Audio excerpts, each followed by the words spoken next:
இயேசு கிறிஸ்துவின் நாமத்தில் அன்பின் வாழ்த்துக்கள். இந்த நாளில் ஆண்டவர் உங்களுக்கு தருகிற வார்த்தை என்னாகமம் அதிகாரம் 23 வசனம் 19. அவர் சொல்லியும் செய்யாதிருப்பாரா? அவர் வசனித்தும் நிறைவேற்றாதிருப்பாரா? பிரியமானவர்களே, இந்த காலை வேளையில உங்களோடு கூட ஆண்டவர் இந்த வசனத்தின் மூலமாக பேச போகிறார். நம்முடைய தேவன் பொய் சொல்ல ஒரு மனிதன் அல்ல, மனம் மாற ஒரு மனு புத்திரனும் அல்ல. பிரியமானவர்களே, ஒரு மனுஷன் ஏதாவது ஒரு காரியத்தை சொல்லுவான், ஆனால் அதை செய்யாமல் அப்படியே அந்த காரியத்தை ஸ்டாப் பண்ணிடுவாங்க. சொல்லுவாங்க, நான் நம்பிக்கையாக செஞ்சு தருவேன் அப்படின்னு சொல்லுவாங்க, நம்மளும் நம்பிக்கையாக இருப்போம், ஆனால் அவங்க செய்யாமல் அதை அப்படியே ஸ்டாப் பண்ணியிருப்பாங்க. ஆனால் நம்முடைய ஆண்டவர் அப்படிப்பட்டவர் அல்ல, பொய் சொல்ல ஒரு மனிதன் அல்ல, மனம் மாற ஒரு மனு புத்திரனும் அல்ல. அவர் சொல்லியும் செய்யாதிருப்பாரா? அவர் வசனித்தும் நிறைவேற்றாதிருப்பாரா என்று எழுதப்பட்டிருக்கிறது. பிரியமானவர்களே, ஒரு சகோதரி தன்னுடைய மகள் கர்ப்பிணியாக இருந்த அந்த நாட்களில் அந்த சகோதரி ஆண்டவருடைய சமூகத்தில் அதிகமாக ஜெபித்த ஒரு காரியம் என்னன்னா, அவங்களுடைய மகளுக்கு திடீரென சுகர் லெவல் இன்க்ரீஸ் ஆனது. வயிற்றில் ஒரு குழந்தை இருக்கிறது, இந்த தாய்க்கும் சுகர் லெவல் இன்க்ரீஸ் ஆனது நிமித்தம் அந்த குழந்தைக்கும் தாய்க்கும் பாதிப்பும் வரும். அதனால அந்த குழந்தையை அபார்ட் பண்ணிடணும், அதை அபார்ஷன் பண்ணி அந்த குழந்தையை எடுத்துடலாம் அப்படின்னு சொல்லி டாக்டர் எல்லாம் டிஸ்கஸ் பண்ணிட்டாங்க. பிரியமானவர்களே, ஆனாலும் இந்த தாயாருக்குள்ளாக ஒரு விசுவாசம் இருந்தது, நிச்சயமாய் என் ஆண்டவர் அற்புதத்தை செய்வார் என்று.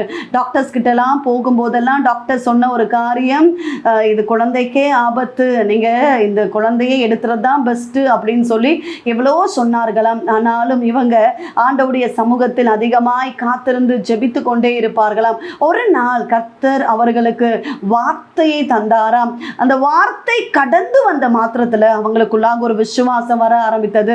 இவங்க ஜெபிக்க ஜெபிக்க கர்த்தருடைய வார்த்தை கடந்து வந்து கொண்டே இருந்தது. வார்த்தை வரும்போதெல்லாம் அவங்களுக்குள்ளாக ஒரு பலன் உண்டாகுமா?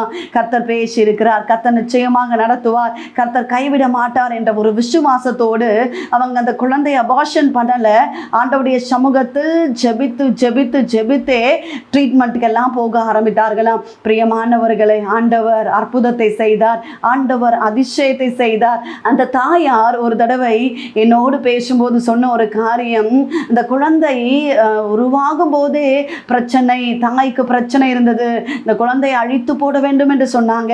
ஆனால் ஆண்டவர் எனக்கு வார்த்தையை தந்தார், இந்த வார்த்தையை வைத்து நான் ஜெபித்து கொண்டே இருந்தேன். கர்த்தர் அற்புதத்தை செய்தார். என்னுடைய மகளுக்கு ஆண்டவர் அழகான ஒரு ஆண் குழந்தையை கொடுத்தார் என்று சாட்சி சொன்னார்கள். பிரியமானவர்களே, கர்த்தர் வார்த்தை கொடுத்தாராண்டா, கர்த்தர் நம்மோடு பேசினாரே என்றால் நிச்சயமாக அந்த வார்த்தை நிறைவேறும். காரணம், பொய் சொல்ல அவர் மனிதன் அல்ல, மனம் மாற அவர் மனுபுத்திரனும் அல்ல, நிச்சயமாக செய்வார். பிரியமானவர்களே, நீங்களும் ஏதோ ஒரு காரியத்தை நினைத்து தேவ சமூகத்தில் ஜெபித்து கொண்டிருக்கிறீங்க. கர்த்தர் உங்களோடு பேசியிருக்கிறார். வார்த்தையை வைத்து கொண்ட விசுவாசத்தோடு ஜெபிங்க.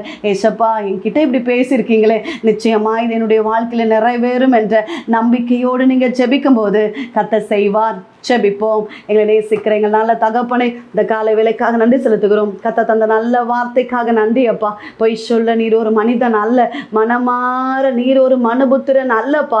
சொல்லுகிற காரியங்களை செய்கிற தகப்பன். தேவ பிள்ளைகளை ஆசீர்வதிங்க, குடும்பங்களை ஆசீர்வதிங்க, செய்கிற வேலைகள், வருமானங்கள், தொழில்களை ஆசீர்வதிங்க, கையின் பிரயாசங்களை ஆசீர்வதிங்க. கர்ப்பிணிகளுக்காக விசேஷமாய் ஜெபிக்கிறோம். கர்த்தருடைய கரம் வெளிப்படுகிறபடியினால ஸ்தோத்திரம். கர்ப்பம் தரிக்க வேண்டிய பிள்ளைகளுக்காகவும் ஜெபிக்கிறோம்.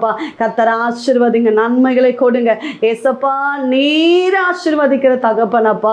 எக்ஸாம்ஸ் எழுதி இருக்கிற பிள்ளைகளை கர்த்தர் ஆசீர்வதிங்க, நல்ல மதிப்பெண்கள் இருக்க உதவி செய்வீராக. எக்ஸாம்ஸ் எழுதி கொண்டிருக்கிற பிள்ளைகளையும் கர்த்தர் ஆசீர்வதிக்கிறபடினால ஸ்தோத்திரம். திருமணத்தில் இருக்கிற தடைகள் மாறட்டும். திருமணத்துக்காக காத்திருக்கிற பிள்ளைகளுக்காக ஜெபிக்கிறோம். ஆண்டவர் ஆசீர்வதிக்கிறபடினால ஸ்தோத்திரம். கடன் பாரங்கள், நெருக்கங்கள், பிரச்சனைகள், போராட்டங்களை மாற்றுங்கப்பா. பலவீனங்கள் இயேசுவின் நாமத்தினால மாறி போகட்டும். கர்த்தருடைய இரக்கம் வெளிப்படுவதாக. இயேசு கிறிஸ்துவின் நாமத்தில் ஜெபிக்கிறோம் எங்கள் ஜீவனுள்ள நல்ல தகப்பனே, ஆமென். பிரியமானவர்களே, கர்த்தர் உங்களோடு பேசியிருக்கிறார். கர்த்தர் நிச்சயமாய் உங்களை ஆசீர்வதிப்பார். அவர் சொன்ன வார்த்தை உங்கள் வாழ்க்கையில் நிறைவேறும்.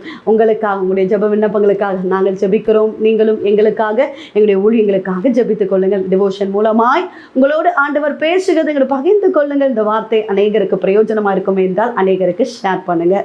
God bless you.